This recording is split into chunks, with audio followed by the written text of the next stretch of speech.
Muy bien, entonces vamos a ver la parte teórica de las razones financieras y vamos a avanzar en esa parte, ¿verdad?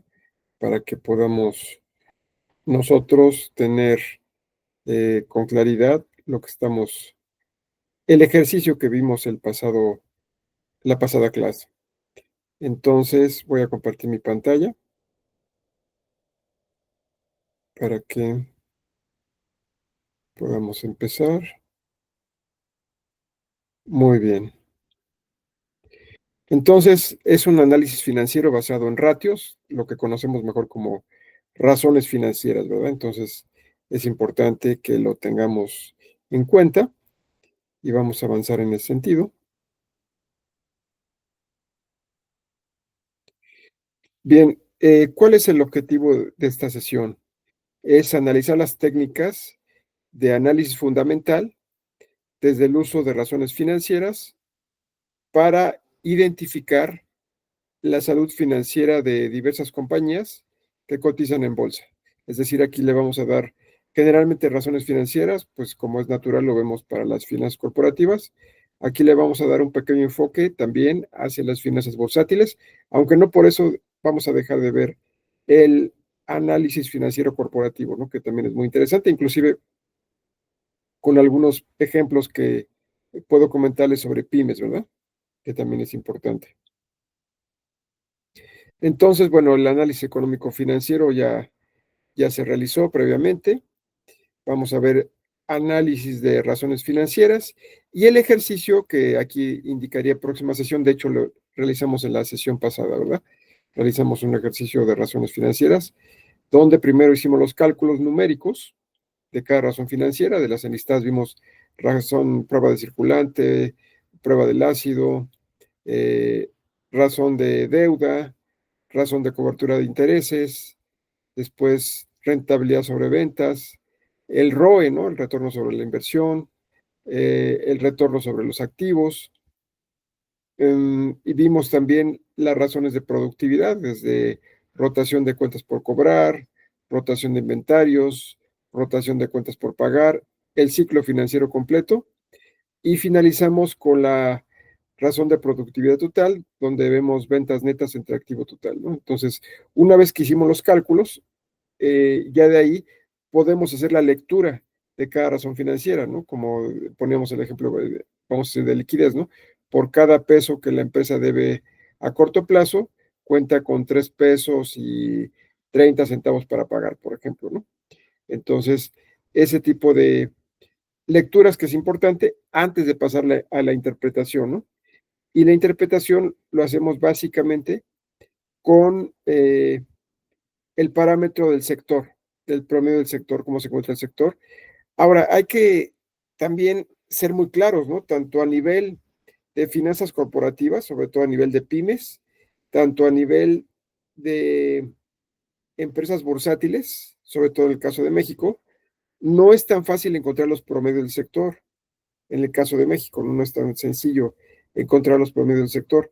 Entonces, ahí lo recomendable es partir de un análisis con sentido común, es decir, ver cómo se encuentra por sí misma la razón de liquidez, las razones de liquidez, su rentabilidad, si para cierto sector pues está interesante o está, digamos, baja su rentabilidad o de plano tiene pérdidas. También en ese sentido ver el apalancamiento que tiene la empresa, su capacidad de pagar intereses, y también todo lo que sería el ciclo financiero y las rotaciones, así como la razón de productividad, ¿no? De forma, vamos a decirlo así, lógica, ¿no? ¿Qué es el análisis financiero? Entonces partimos que cuando se necesita determinar el desempeño de una organización, de una empresa, a través de las decisiones que se han tomado en el pasado, es necesario saber qué se decidió en cuanto a inversión, financiamiento y operaciones del mismo, ¿no? Y las consecuencias de estas decisiones. Esto es a lo que llamamos análisis financiero, ¿no? Entonces, esas tres actividades que son fundamentales, actividades de inversión, actividades de financiamiento y actividades de operación.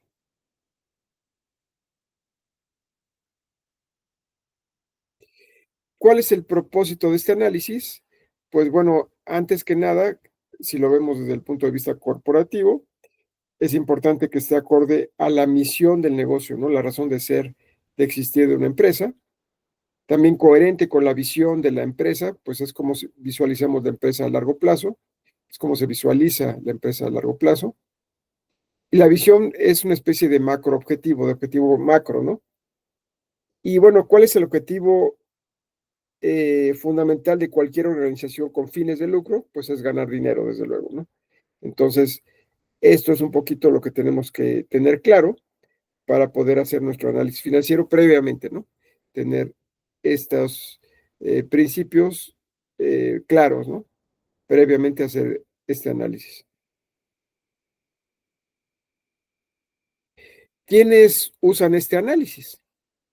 Desde la parte de administración, sirve para el análisis operativo, cómo se encuentra la operación de la empresa, la administración de recursos y hacerlos más eficientes, la productividad misma, ¿no? Es un elemento también importante que lo maneja la administración.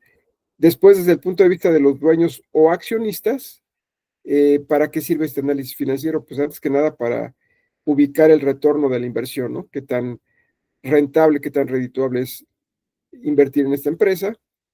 La disposición de utilidades para que obtener ahí reparto de utilidades, ¿no? En este caso de los accionistas. Y el desempeño del mercado, ¿no? Bueno, reparto de utilidades vía dividendos, ¿no? Sería lo más adecuado. Y el desempeño del mercado para ubicar cómo se encuentra el mercado en su conjunto y obviamente, desde luego, la competencia. Otra, otro usuario de este análisis financiero son los prestamistas. El caso más claro, más evidente, pues son los bancos que le prestan a las empresas, ¿no? Entonces quieren conocer la liquidez de la compañía a la cual le van a prestar, su grado de apalancamiento financiero o, en otras palabras, de endeudamiento financiero, qué tan endeudada se encuentra la empresa y qué tanto puede crecer su deuda. Y también conocer el servicio de la deuda, que implica el pago de intereses y su capacidad de pago, de pagar esta parte, ¿no? Este servicio financiero, ¿no?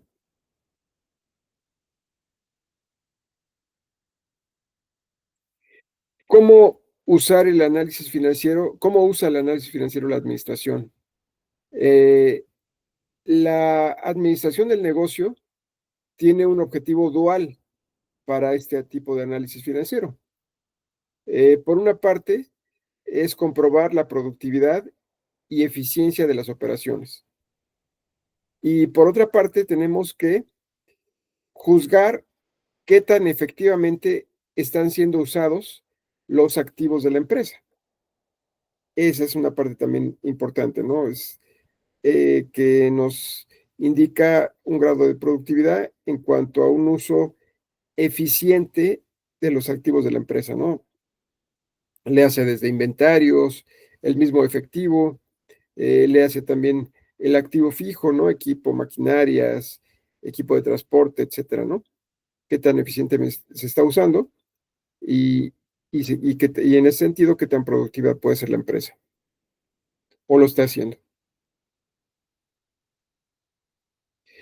Tenemos entonces el análisis operacional. El primer análisis que se realiza es el llamado de los porcentajes sobre ventas, mediante el cual tomamos los estados de resultados de la empresa y con base en ello se calcula el porcentaje que cada una de las cuentas tiene con respecto a las ventas. Se compara un año con otro para determinar la eficiencia de las operaciones de la misma. Entonces, cuando usamos este método conocido también como por cientos integrales, en el caso del estado de resultados, partimos que las ventas netas, siempre van a ser el 100%. Y sobre ellas, cualquier otra cuenta, le hace costo de ventas, utilidad bruta, gastos de operación, utilidad de operación, gastos financieros, utilidad antes de impuestos, impuestos, utilidad neta, todas las demás cuentas contables del estado de resultados, ¿qué porcentaje de las ventas representan? Porque las ventas entonces siempre van a ser el 100%. Entonces, eso es importante tenerlo en cuenta. Aquí, perdón, me regresé a esta parte. Entonces, desde el punto de vista del estado de resultados, aplicar por cientos integrales es básico y recordando que siempre, siempre vamos a partir que las ventas van a ser el 100%. Un segundo porque escuché un sonido en la aplicación de aquí de. Ok, qué bueno que lo vi porque si no capaz que se desconecta. Sí. Sí, entonces, reitero, ¿no? Este análisis que se llama por cientos integrales, cuando se aplica al estado de resultados, siempre las ventas netas va a ser el 100% y todas las demás cuentas contables, ahí sería qué porcentaje de las ventas, qué porcentaje representan sobre las ventas netas, sobre las demás cuentas del estado de resultados.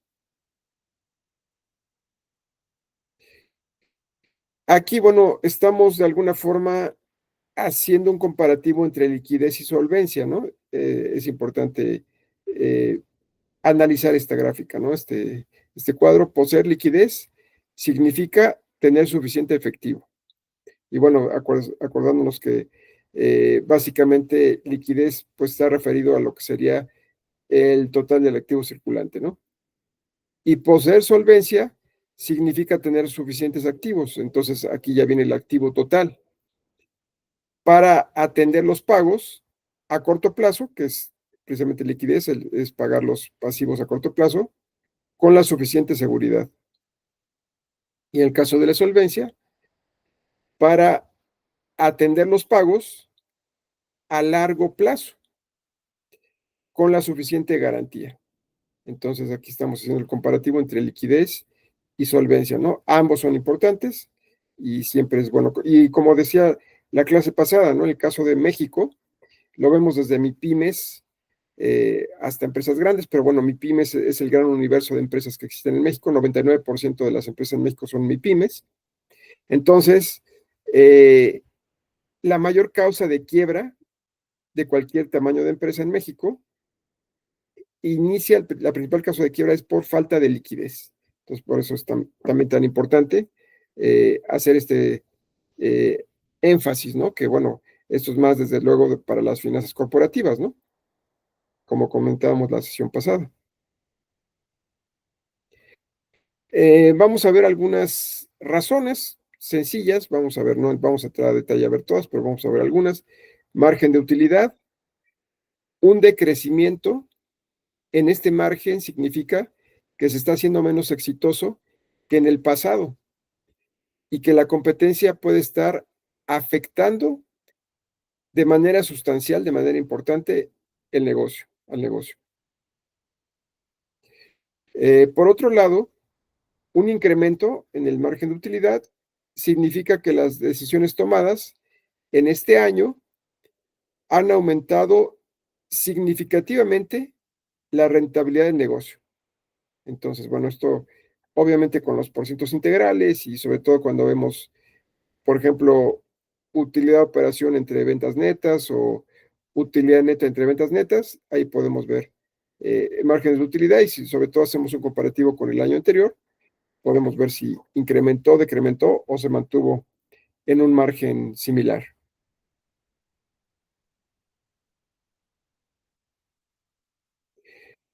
Después aquí tenemos dividendos por acción. Esta, más que una razón financiera, la podemos inclusive clasificar o reclasificar como un múltiplo financiero, ¿no? Es la cantidad determinada por la administración a pagar en efectivo por cada acción, derivado de la utilidad de la compañía. Y es más bien discrecional, ¿no? Esto cada año, por lo menos, el Consejo de Administración de determinada empresa define, ¿no? Si va a haber pago de dividendos por acción y qué porcentaje habría. obviamente en caso de tener utilidades, ¿no? Si hay pérdidas, pues no hay entrega de dividendos, ¿no? Y si la hubiera, pues está siendo mal gestionada porque no se está generando utilidad, ¿no? Para poder hacer ese reparto.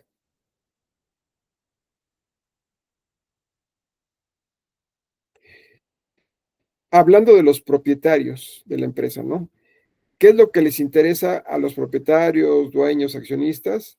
Principalmente en el análisis financiero, pues bueno, antes que nada, el retorno de la inversión, ¿no? Es saber si mi ROE, si mi retorno de la inversión es atractivo, ¿no?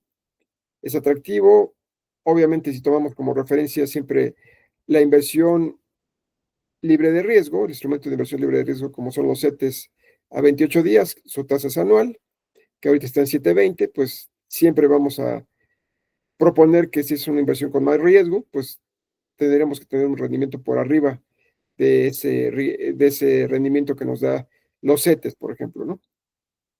Eh, el valor de mercado de su inversión, eso también es algo importante, ¿no? Una consideración importante, pues, es saber el valor de mercado de una compañía, si ha venido creciendo con el tiempo, ha venido decreciendo, se ha mantenido. Entonces, de ahí, qué tan atractiva es para el mercado, ¿no? Y entonces también la disposición adecuada de las utilidades y los dividendos. Es útil seguir la reflexión que tiene, por ejemplo, Warren Buffett, que él, uno de los perfiles de las empresas donde invierte es empresas que pagan pocos dividendos. Él prefiere que haya una reinversión productiva de las utilidades, por ejemplo, en investigación y desarrollo, en el caso de Apple, por ejemplo, ¿no? Para que siga produciendo eh, nuevos productos innovadores o sobre el producto que ya existe, pues hacerle más innovaciones, ¿no? En ese sentido, es una estrategia diferente, ¿no? Hay otros inversionistas que prefieren tener un dividendo con flujo de efectivo constante y si el pago es más pronto que trimestral, como puede ser en el caso de las fibras, pues mejor, ¿no? O inclusive hay algunos ETFs que se hacen pago mensual, ¿no? En el caso de pagar dividendos, ¿no? Entonces, por ejemplo, hay algunos ETFs muy interesantes que, además de replicar, por ejemplo, el índice bursátil Standard Poor's 500, pues ya hay ETFs sobre eso, ¿no? Pero además de hacerlo, tienen en su portafolio opciones de compañías muy interesantes, ¿no? Ya sean calls o puts, que les permite generar un flujo de efectivo constante, ¿no? Mensual, ¿no? Entonces, además de que ganas la apreciación en lo que sería ganancia de capital al apreciarse el precio de la acción del ETF. Además de eso, por otra vía, que serían los dividendos, pagan en algunos casos mensualmente, un flujo de efectivo constante, ¿no? Entonces, ahora sí que es el mejor de los dos mundos, ¿no? En esos casos de algunos ETFs de la bolsa de Estados Unidos, ¿no?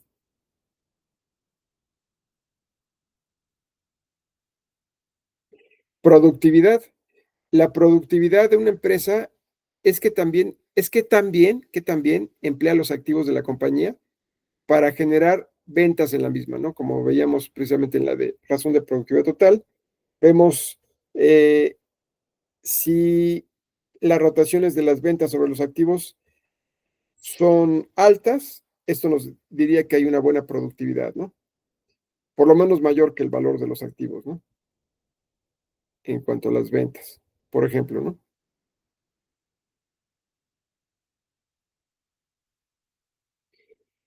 Administración del capital de trabajo.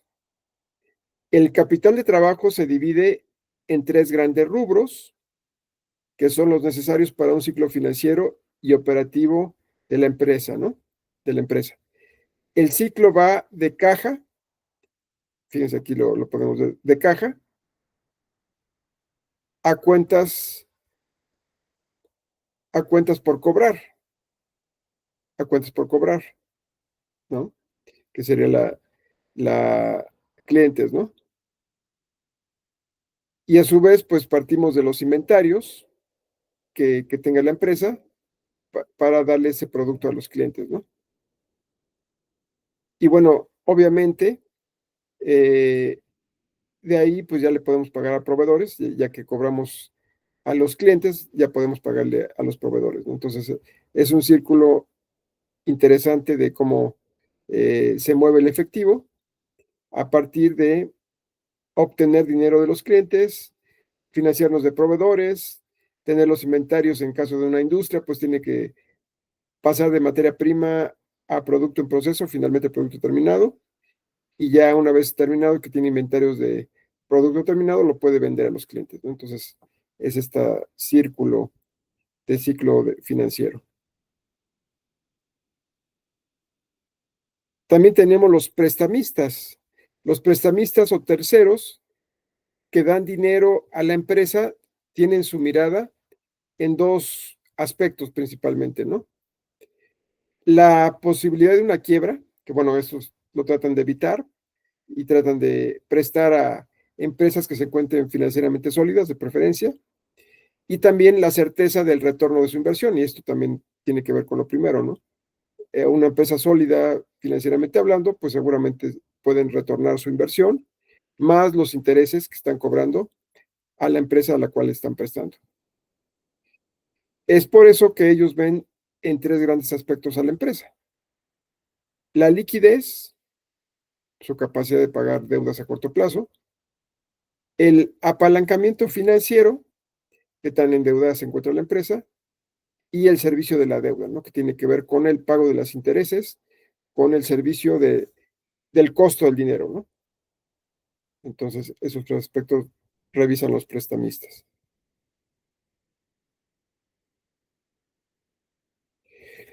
Entonces, en ese sentido, tenemos varios conceptos clave en finanzas.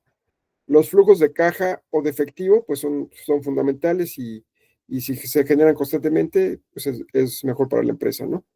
El desarrollo de estos flujos en el tiempo, el riesgo, siempre en cualquier empresa, cotice o no cotice en bolsa, pues existen riesgos; la asociación entre riesgo y rentabilidad; la inflación, que también es un factor que, sobre todo en épocas de inflación relativamente alta, pues bueno, ya empieza a incidir, ¿no? En en la operación de un negocio, ¿no? En todos sentidos, desde la compra de materia prima, mercancías, todo eso, para poder después vender, ¿verdad? Eh, las variables económicas marginales, o sea, todo lo que tiene que ver con las principales variables económicas: Producto Interno Bruto, inflación, tasas de interés, tipo de cambio, etcétera, etcétera, ¿no? Y las finanzas como una extensión de la teoría microeconómica de la empresa.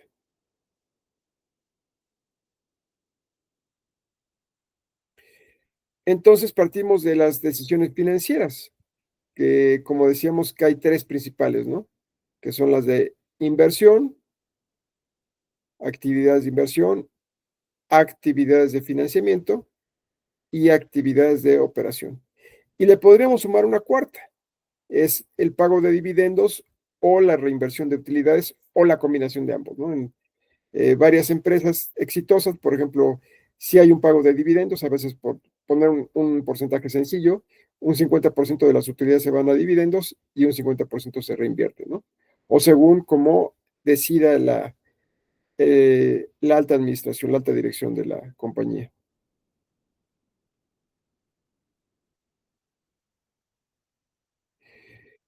Bueno, aquí tenemos una estructura de estudio de finanzas que, bueno, podemos ver aquí en, dividido en finanzas operativas, estructurales y riesgos. En la parte de todo está relacionado, ¿no? Pero vamos a verlo así en ese sentido. De operativas podemos ver el análisis financiero, administración de capital de trabajo, la planeación financiera, ¿no? Estructurales, por ejemplo, entraría la parte del financiamiento o financiación. Yo creo que la palabra más correcta sería financiamiento. Dividendos, valuación de empresas, que es parte de lo que estamos también empezando a hacer en esta materia, de renta variable, y el costo de capital, ¿no? Que próximamente, no, ya, de hecho, hasta en el primer parcial ya lo tuvimos, ¿verdad? Esta revisión de este tema. Riesgos, que es un tema fundamental en las finanzas, tiene que ver pues con la administración de riesgos. Mercados internacionales, obviamente no todas las empresas están en mercados internacionales, y proyectos de inversión.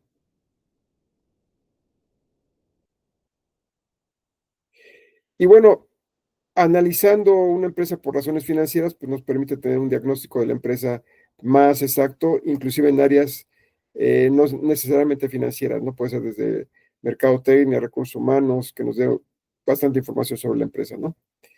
Eh, Primero, para hacer un diagnóstico de la empresa, tenemos que partir de un análisis del sector, análisis de la industria en donde se encuentra la empresa, ¿no? También ver las características clave económicas, el contexto histórico de este sector, utilidades y rendimientos del sector, el desempeño, riesgos del negocio dentro del sector, estrategia de negocios de la compañía y estrategia competitiva de acuerdo a las características de la industria. Por ejemplo, estas estrategias competitivas va a ser diferente en el sector restaurantero que en el sector, por ejemplo, gasolinero, ¿no? O diferentes en el sector de la industria metalmecánica, por ejemplo.